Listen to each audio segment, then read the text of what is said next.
Salam müəllimlər, belə bir sual nümunəsinə baxırıq. Yarım parçalanma periodu T olan radioaktiv maddə nümunəsində T bərabər 2T müddətində 3 vur 10 üstü 10 nüvə parçalanır. Başlanğıc nüvələrin sayını hesablayın. Demək, zaman periodun 2 misli olarsa, qalan nüvələrin sayı başlanğıc nüvələrin sayından 4 dəfə az olur.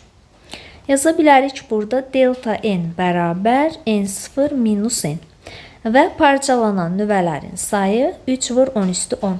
Yazacağım 3 vur 10 üstü 10 bərabər n0 minus n0 böl 4 olur. Burada 3 vur 10 üstü 10 bərabər 4'də 3 n0 3'lər ixtisar gedir. n0 bərabər olur 4 vur 10 üstü 10. Sualımızın düzgün cevabı A variantı.